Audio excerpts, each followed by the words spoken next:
helping people is where it's at. Sometimes you can't.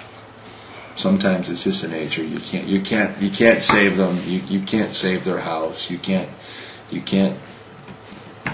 help them sometimes, but most of the time you're doing something, everything you can to save their property or their lives or their pets. Oh gosh, I have actually been in the fire service since 1986.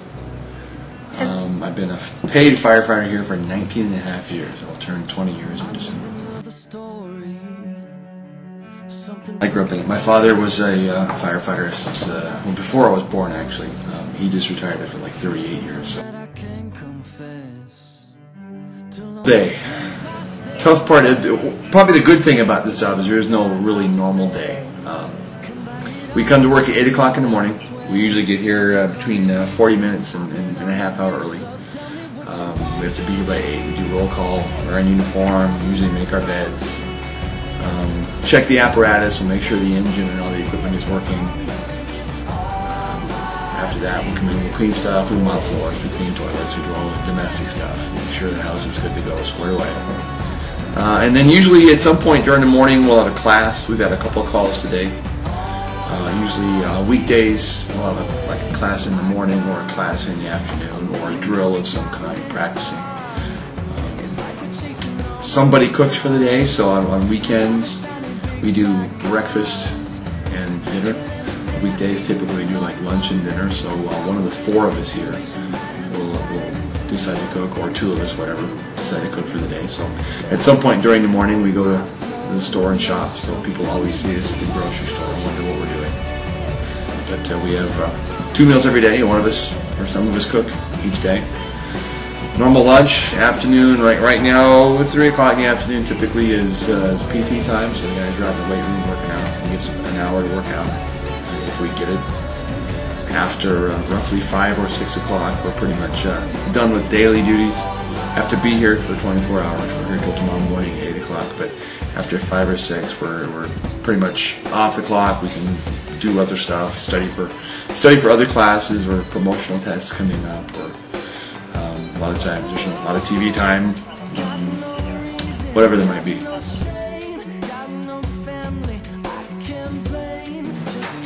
Most of what we do are medical calls as opposed to firefighting, so anytime you can save a life. Recently I've been involved with where we saved a pregnant mother. She had a cardiac arrest. She wasn't breathing when we got there. We saved her, got her to the hospital. They delivered the baby.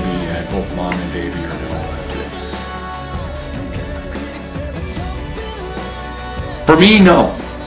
The hardest part of my career so far has been our probation. It's pretty tough, like basic training in the military.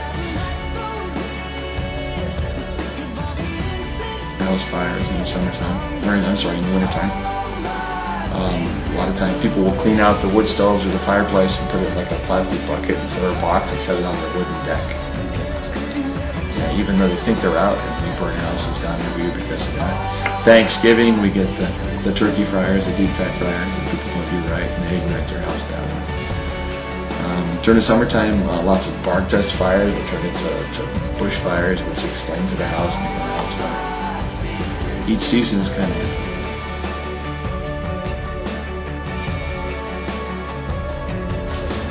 Generally these days, high school diploma, obviously. Most of us have attended a 2-year college. I went to Schenectady Community College and have a 2-year associate's degree in fire science. Most of us have that, almost a requirement to get an associate's degree in fire science. These days, to become a firefighter, you need a degree, plus you have to be an EMT, emergency medical technician, at least a basic EMT to get hired in Hillsboro. But a lot of the fire departments are hiring paramedics only, so these days especially, people aren't finding the work they want, so they want to find a steady, reliable job. Working for the fire department is pretty reliable. There's always going to be firefighters. The gear we carry and wear weighs upwards of like 80 pounds. With your pants and your boots and your coat and your air pack on and your hose and your tools and stuff. Anytime we hop off the engine, we can walk up to the door of our house carrying 80 pounds of stuff. And so that's like carrying a full-grown, 5th grader, 4th grader on your back.